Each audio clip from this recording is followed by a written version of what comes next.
Welcome to Fun and Games Side Quests. Every episode is a different host sharing a video game they love and why they love it.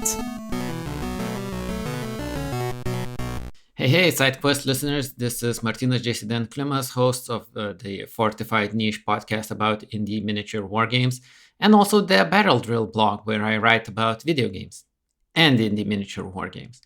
Today, I'm going to talk about Flashpoint Campaigns Cold War, the newest title in the Flashpoint Campaigns series. It is the series that does Cold War gaming the best. Previously, I held that to be Regiments, which is a great game. But Flashpoint Campaigns just takes it that much further, even though they're two very different games, where Regiments is most closely matched to a regular RTS like the War Game series or Warno, but good. Flashpoint Campaigns is more closely matched to Hex and Shit war games, or games you only really see uncles and granddads play, which is basically a Hex and Shit war game put into a video game form. But it has many things going for it. And the first, and the one I always have to mention and always have to explain, because it is the killer feature, it's the asynchronous turns. But it does so in a way that I don't think I've ever seen any other game do. So like a regular turn-based game will do, I move all of my units, then you move all of your units, right? That's like the regular turns thing.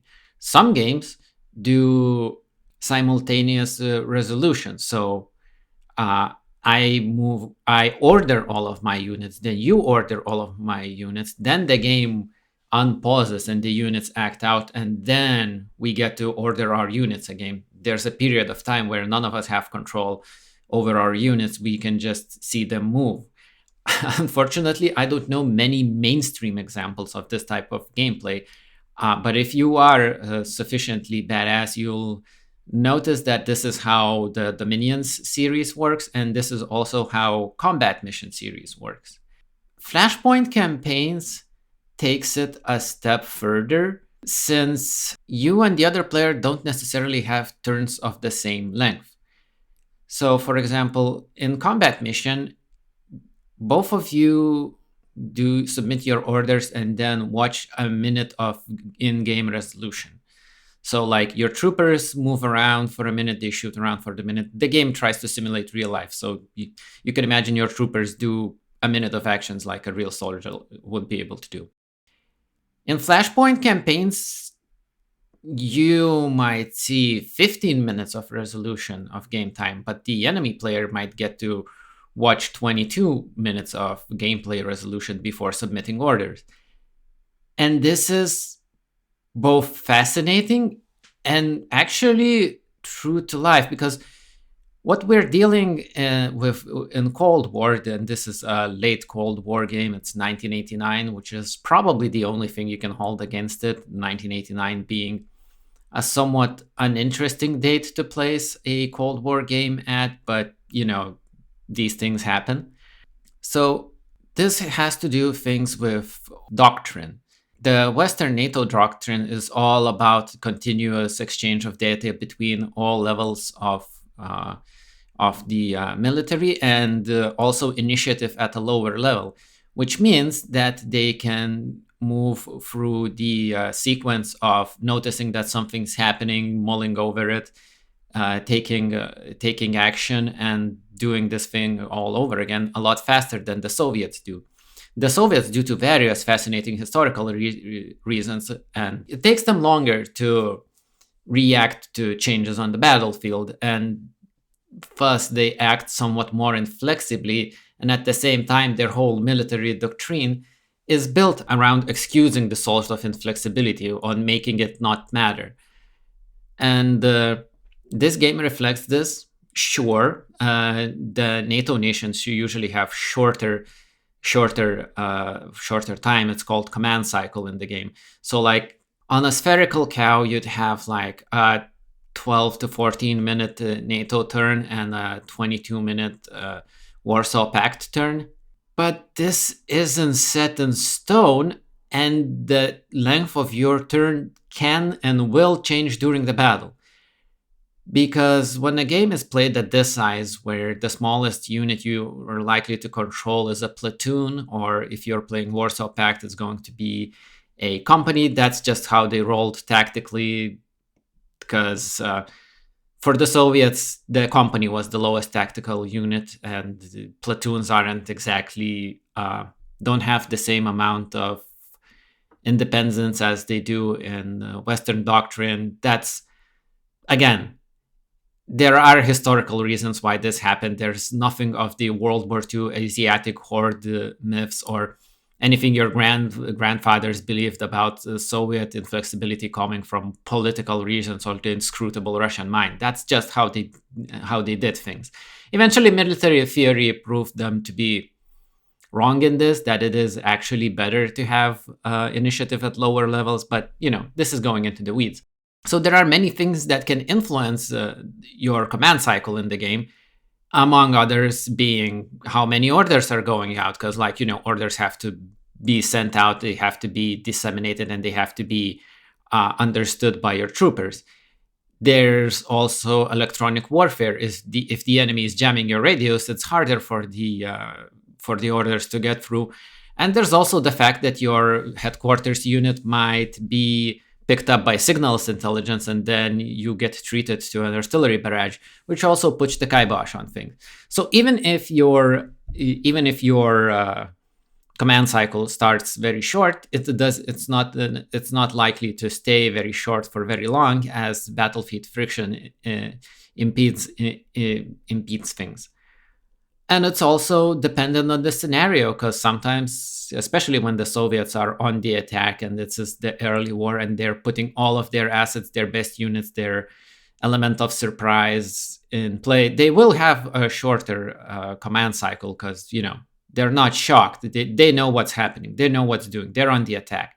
Most of the scenarios in the game will have the Soviets on the attack. And this is, I guess, another big crucial importance for someone coming from the more usual milieu of Cold War gaming that is playing Warno, is that this game doesn't have skirmish. It's all scenarios all the way down. By the time Flashpoint Campaign Cold War rolls over, you have around 60 scenarios to play with. All of them can be played as either NATO or Warsaw Pact. At least 40 of them are in the campaign section, but even if you don't play the short campaigns, you have 60 scenarios to play with, and they're spread over a wide variety of nations.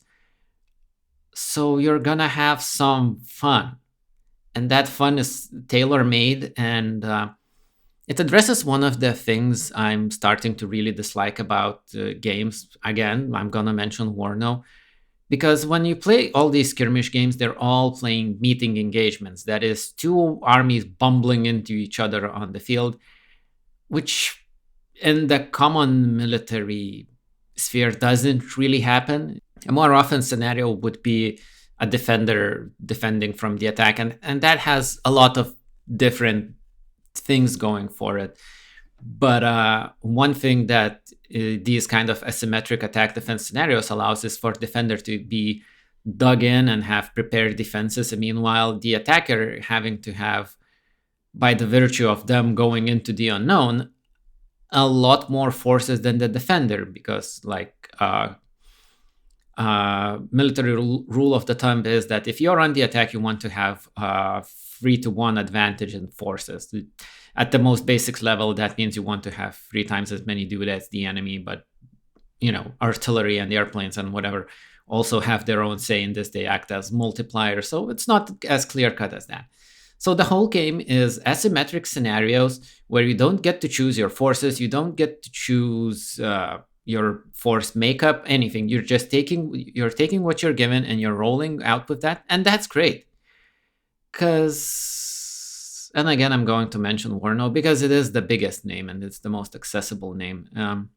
There are many issues that come with the way armies are built in those games and the way players eventually math it out which forces are the best, which ones are the most meta chasing ones, which ones are favored by the French developers who give the French tanks entirely too much credit for what they were in during the Cold War. There's basically none of that in this game. Sure, a given Warsaw Pact tank is less capable than the given Western tank, or at least the top of the line Western tanks. But it is true to 1989, where the Soviets might still have the numbers, but the technological advantage has entirely moved towards the Western side of things. And you will notice that immediately in that many of the Western forces have thermal vision, which allows them to see well at night and through smoke. Meanwhile, the Soviets at best have some night equipment, and it's not even the best of the line night vision equipment, and their gunnery is worse. And they're slinging companies around while the Westerners control platoons. And there's the second big thing that sets this game aside from others. Flashpoint Campaigns is about being a traffic cop at the end of the world. Your role as the player most of the time is to get your forces where they need to be unexploded so that once they get there, they are free to engage enemies at their own pace, that there's enough of them at one place to have the numerical advantage to quickly overwhelm the enemy and not be destroyed in pieces. Piecemeal, committed in penny packets, either way. So even when playing Soviets, and if you know their downsides and stuff, you can have a lot of fun and a real satisfying challenge of like getting all the tank forces at once and synchronizing that with pre-planned artillery barrages to go over the fact that their artillery call-in times aren't exactly great, so you can't expect tactical units to call in their own stuff without getting first exploded. It's also a mental challenge of accepting what any Western military would consider eye-watering casualties and still rolling forward. Like, the thing with the Soviets is they are on the attack, and no matter how well prepared you are, if the enemy is at least somewhat competent, you are going to suffer. And this is the time of what they call the empty battlefield, because by the time 1989 rolls out, if you can see the enemy, you can kill it, and the big thing is not to be seen. So as the Soviet player, you'll be doing your best to make use of artillery delivered smoke, of terrain masking, of all the tricks in the book to deliver your troops where they will be close enough to the enemy where their advantage in anti-tank guided missiles and tank gun ranges don't matter, and do your job. And this roughly holds true whatever forces you have in the game. Sure, you can see what forces the scenario will have. I mean, what country's forces the scenario will have. But what you'll have on hand, you'll only know once you launch it. And there are important differences between the forces you'll play as. So like the Soviet Union and the Americans, you can probably expect top of the line stuff there. But if you're playing as Poland or as, say, Belgium, you won't be getting the best of tanks. The Poles at best get export versions of T-72. The East Germans are mostly armed with venerable but updated T-55s. Various NATO forces, various minor NATO nations will have to make do with ridiculously fragile Leo 1 tanks. But no matter what scenario and what army you're playing, you're going to have some fun. And overcoming those challenges, overcoming, the shortcomings of your forces is a lot of fun. And there's also quite a bit of replayability in the scenarios, because at the basic level, each one of them has 4 plans for the AI to use in the defense. But there's more than just those 4 varieties, because the strategic AI can adapt on the fly, and the plans only set its starting dispositions. So you can never be guaranteed you'll know what they're doing, which is a big difference between this game and the Combat Mission series, which famously don't really have a strategic AI. The player has to set all the movements in advance, and like if you play the scenario again, you can expect the AI to do the same thing again. The only variation is what they do on the tactical level at the troop level, but you'll know what's coming from which side and where they're going to do. In this game, the strategic AI is much more free to do things. And it helps that the game has somewhat simplistic goals. The idea is usually to take and hold a certain position. For the defender, it's only to hold. And once you have that, the rest is teaching the AI how to move around the map, how to overcome traffic congestion, all these sort of things. And again, that is very important when the maps are measured in tens of kilometers and the scenario length is in game at least 4 hours long. Sometimes it goes longer because it also depends on the scenario size. In a game where the basic Soviet unit is a company, it necessitates to have larger scenarios, bigger forces involved, the battalions and maybe even brigades. But none of that is really hard to do because Flashpoint Campaigns is increasingly a friendly series to new players. And Flashpoint Campaign Cold War has a lot of tutorial material as well as several videos, official videos online to teach you how to play.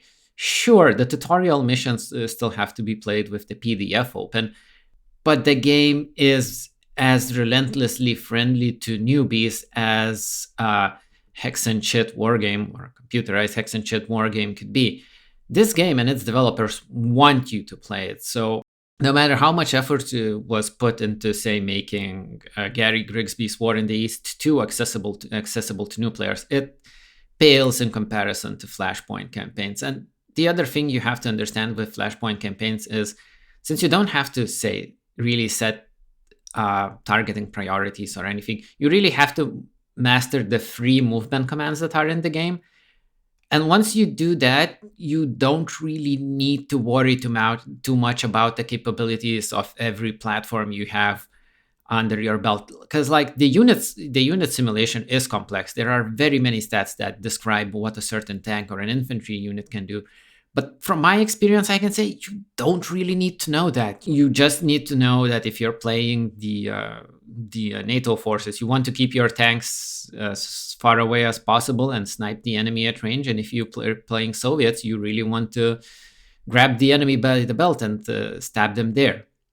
Damn, I'm almost filled up 20 minutes and I was wondering whether I would be able to do that. But this was the year when I finally got the gumption, got the courage to actually put reviews of the game out. I was afraid to do that for the previous games, but I did. So I have 2 text reviews out and now there's 20 minutes of me talking about it. So I hope this convinces you that Flashpoint Campaigns Cold War is a cool game. And with that, I wish you all happy gaming.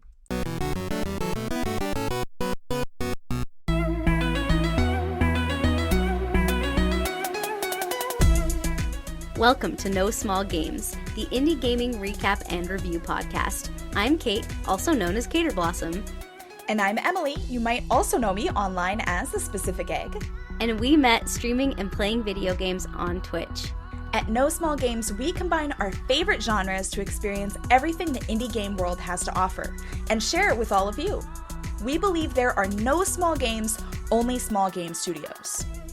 Each episode, we'll choose one indie game that we each played separately and discuss our playthrough experience together. The good, the bad, and our most memorable moments.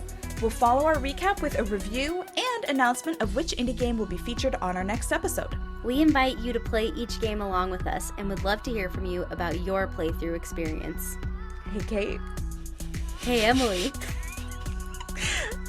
I hope that No Small Games brings everyone some big fun. CPOV. CertainPOV.com.